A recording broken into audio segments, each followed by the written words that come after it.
नमस्कार, मैं डॉक्टर कंचन भारत होम्योपैथी में आप सभी का स्वागत करती हूँ। चलिए आज बात करते हैं फीमेल्स में हेयर फॉल्स के प्रॉब्लम के बारे में, रीजंस क्या है और उसको क्योर कैसे किया जाए और उसको फाइंड आउट कैसे किया जाए। तो बहुत सारे फीमेल्स हैं जिनको हेयर फॉल्स की प्रॉब्लम आ रही है, जो कि बहुत ज़्यादा अब कॉमन भी है। कभी ना कभी किसी ना किसी को हेयर फॉल जो है वो हो ही रहा है। अगर सीजनल हेयर फॉल देखा जाए तो जैसे कि डैंड्रफ में थोड़ा बहुत हेयर फॉल होता ही होता है, लेकिन अगर यही हेयर फॉल आपको बंचेस में हो रहा है और आपको देखने को ये मिल रहा है कि आपके बालों की जो डेंसिटी है, जो वॉल्यूम है वो कम हो गया है, तो इस पर सोचने वाली बात है। तो उस टाइम पे आपको ट्रीटमेंट लेने की बहुत ज़्यादा ज़रूरत पड़ जाती है और ये सोचने वाली बात है कि आखिर हेयर फॉल क्यों हो रहा है।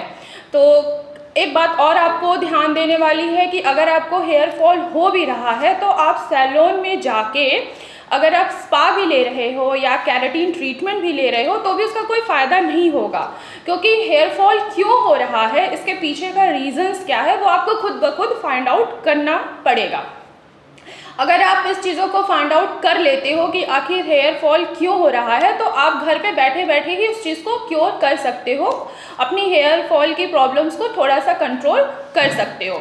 हेयर प्रॉब्लम्स क्यों हो रहा है, या तो पीसीओडी की प्रॉब्लम है, या तो हाइपोथायराइडिज्म है, या हाइपरथायराइडिज्म है, या विटामिन डी की कमी है, या विटामिन B12 कम है। तो इन चीज़ों की कमी के वजह से भी क्या होता है कि हेयर फॉल्स होता ही होता है। अगर देखा जाए कि अगर आपको पीसीओडी, अगर पहले रीजंस की बात करें तो पीसीओडी है। पीसीओडी में क्या होता है कि पीरियड जो होता है वो थोड़ा सा लेट आ जाता है या डिले हो जाता है या महीने 2 महीने बाद आता है। इसमें क्या होता है कि हार्मोन्स जो होते हैं वो हमारे पूरी तरीके से डिस्टर्ब हो जाते हैं। जब हार्मोन्स डिस्टर्ब होगा तो जाहिर सी बात है कि हमारे हेयर फॉल्स हमारा होगा ही होगा। तो एक रीज़न ये आता है। तो आपको क्या करना होगा, अगर आपको पीसीओडी है तो आपको ज़्यादा कुछ नहीं, एटलीस्ट आपको फाइंड आउट करना पड़ेगा कि आखिर पीसीओडी अब पता कैसे लगेगा। उसके लिए आपको एक अल्ट्रासाउंड कराना होता है लोअर एब्डोमेन का। जब आप लोअर एब्डोमेन का स्कैन कराएंगे तो आपको पता चलेगा क्या आपके ओवरीज के ऊपर सिस्ट तो नहीं है। अगर सिस्ट है तो उसकी प्रॉपर ट्रीटमेंट और प्रॉपर डाइट फॉलो करेंगे, जिससे आपका पीसीओडी भी ठीक होगा और साथ साथ में क्या होता है कि आपका हेयर फॉल जो है वो भी ठीक होता चला जाएगा। अगर हम दूसरे रीजंस की बात करें, जैसे कि सफ़ेद पानी, ये भी बहुत ज़्यादा कॉमन है।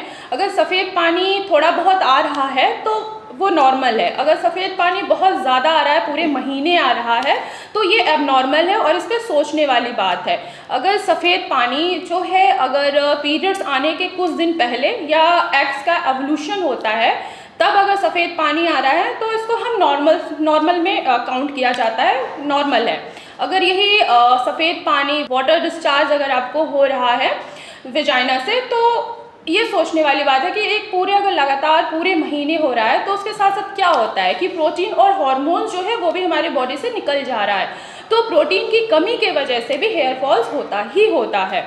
अगर हम तीसरे रीज़न की बात करें तो वो है कि अगर हमें थायराइड की प्रॉब्लम है तो हम इसको ईजिली आसानी से फाइंड आउट कर सकते हैं ब्लड टेस्ट करा के। उसमें पता लगेगा क्या आपके हार्मोन्स के लेवल डिस्टर्ब तो नहीं हैं, क्या आपके हार्मोन्स के लेवल डाउन तो नहीं जा रहे हैं, क्या आपके हार्मोन्स के लेवल बहुत ज़्यादा बढ़ा तो नहीं हुआ है। जैसे कि TSH, अगर TSH इंक्रीज़ होता है तो भी हेयर फॉल होता ही होता है, क्योंकि यहाँ पे कहीं ना कहीं हार्मोन्स जो है वो डिस्टर्ब है और जिसके वजह से आपको हेयर फॉल हो रहा है। तो इसमें आपको क्या करना है, अगर आपको थायराइड की भी प्रॉब्लम है तो आपको एक्सरसाइज करनी चाहिए, आपको अपनी लाइफस्टाइल को चेंज करना चाहिए। अब लाइफस्टाइल को चेंज कैसे करना है, टाइम से उठिए, टाइम से सोइए, सुबह उठकर एटलीस्ट मॉर्निंग वॉक करिए, थोड़ी सी रनिंग कर लीजिए, योगा करिए। और इन चीज़ों के साथ साथ आपको अपने डाइट पे भी फोकस करना पड़ेगा। अगर आप डाइट में अनहेल्दी डाइट ले रहे हो, अब अनहेल्दी डाइट क्या है, जैसे कि आप पैक फूड्स ले रहे हो या पैक लिक्विड चीज़ें ले रहे हो, जैसे कि जूस हो गया, अगर ये सारी पैक फूड अगर आप यूज़ करोगे, अपने डाइट में रेगुलर शामिल करके रखोगे, तो आपका थायराइड है वो कभी भी डाउन नहीं आ पाएगा। तो आपको थायराइड के लेवल्स को कम करने के लिए या पीसीओडी को कम करने के लिए या क्योर करने के लिए आपको अपने डाइट पे ज़्यादा फोकस करना है। सबसे ज़्यादा आपको ऐसे फूड वगैरह लेने हैं जिसमें मिनरल्स हो, प्रोटीन हो, जैसे अंडे हो गए, फिश हो गया, और फ्रूट्स हो गए, फ्रूट्स में जैसे पपाया हो गया, एप्पल हो गए, ये सारी चीज़ें अगर रेगुलर बेसिस पे आप लेते हो तो और एक्सरसाइज करते हो तो हेयर फॉल की प्रॉब्लम जो होगी आपकी एटलीस्ट 100 में से 90% तो ऐसे ही क्योर हो जाएगा, बाकी जो 10% रह जाएगा वो हमारी दवाइयों से हो जाएगा। तो ये रहा हेयर फॉल के बारे में। तो जो भी पेशेंट अगर हेयर फॉल से सफ़र कर रहे हैं तो मैं आशा करती हूँ कि उनको समझ में आया होगा कि आखिर हेयर फॉल क्यों होता है और उसके पीछे का रीज़न क्या है और इसको क्योर कैसे किया जाए। तो आज की वीडियो में बस इतना ही, फिर मैं मिलूँगी आपको नेक्स्ट वीडियो में। जो भी पेशेंट सफ़र कर रहा है हेयर फॉल से या फीमेल इनफर्टिलिटी है या कोई भी डिजीज़ है, भारत होम्योपैथी में मैं उसका स्वागत करती हूँ।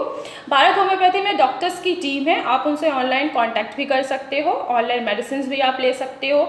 अगर आप मुझसे ओपीडी में मिलना चाहते हो तो फर्स्ट ऑफ ऑल आपको अपनी अपॉइंटमेंट फिक्स करानी होगी, देन आप मुझसे ओपीडी में भी मिल सकते हो।